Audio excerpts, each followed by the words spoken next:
सांगली ही चांगली व्हायला पाहिजे, यासाठी सर्वांनी मिळून काम करूयात। यासाठी सर्वांनी महापालिका प्रशासनाला साथ देऊया, असं आवाहन आमदार सुधीर गाडगे यांनी महापालिकेत आयोजित आढावा बैठकीत केलं।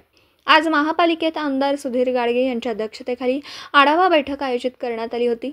या बैठकीस आयुक्त शुभम गुप्ता, माजी आमदार दिनकर तात्या पाटील, अतिरिक्त आयुक्त 1 रविकांत अडसूळ, अतिरिक्त आयुक्त 2 निलेश देशमुख, उपायुक्त वैभव साबळे यांच्यासह सर्व विभागांचे खाते प्रमुख उपस्थित होते। यावेळी आमदार सुधीर गाडगे यांनी महापालिकेत सर्व विभागाच्या सुरू असणाऱ्या कामांचा आढावा घेत आमदार म्हणून महापालिकेला सर्वतोपरी सहकार्य करण्याची ग्वाही दिली। यावेळी प्रभाग स्तरावर खाऊ गल्ली, भाजीपाला विक्री केंद्र उभारावं, शहरात महिलांसाठी जास्तीत जास्त स्वच्छतागृह उभारावीत, अपूर्ण प्रकल्प लवकरच पूर्ण करावेत, नागरिकांच्या तक्रारींचं तात्काळ निराकरण करावं यासह अनेक विषयांबाबत आमदार सुधीर गाडगे यांनी प्रशासनाला मौलिक सूचना केल्या। यावेळी महापालिकेच्या मध्यवर्ती निदान केंद्राबाबत आमदार सुधीर गाडगे यांनी समाधान व्यक्त करीत अशा प्रकारचे केंद्र नागरिकांना खूप मोलाची ठरत आहेत असं स्पष्ट केलं। यावेळी बोलताना आयुक्त शुभम गुप्ता म्हणाले की आमदार सुधीर गाडगे यांनी केलेल्या सूचनेप्रमाणे अनेक ठिकाणी सुधारणा केल्या जातील, तसेच सर्व अधिकारी कर्मचारी हेही या सूचनांचं पालन करतील असं सांगितलं। आढावा बैठकीचे आभार उपायुक्त वैभव साबळे यांनी मांडले, तर सूत्रसंचालन नकुल जकाते यांनी केलं। पत्रकार राजेंद्र शिंदे, झी न्यूज मराठी।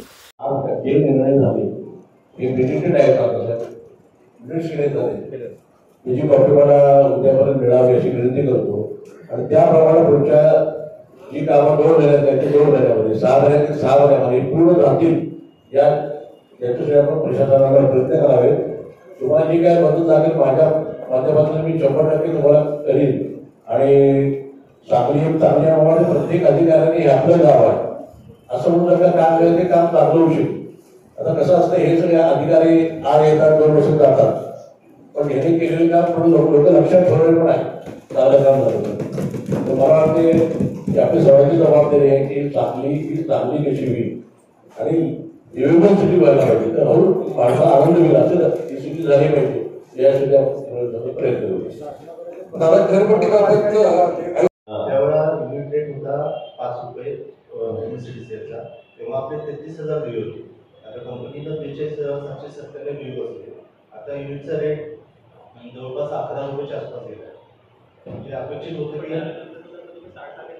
60 ला पडत याबाबत मी शहराभियंता संस्थेला विनंती करतो की डीपीडीसी आणि राज्य आणि फिश मार्केट याबाबतची सध्या समितीबाबत आपण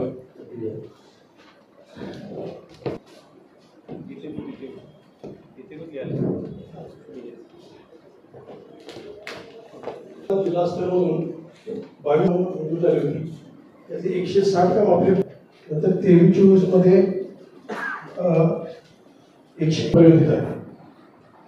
नंतर वस्ती सुधारणा योजनेमध्ये 21-22-23 कामं मिरज डिव्हिजनकडे होती, त्यातली 121 कामं पूर्ण झाली आहेत। पूर्णमध्ये 36 कामं मंजूर होती, त्यातली 31 कामं पूर्ण झालेली आहेत, 5 कामं प्रगतीत आहेत।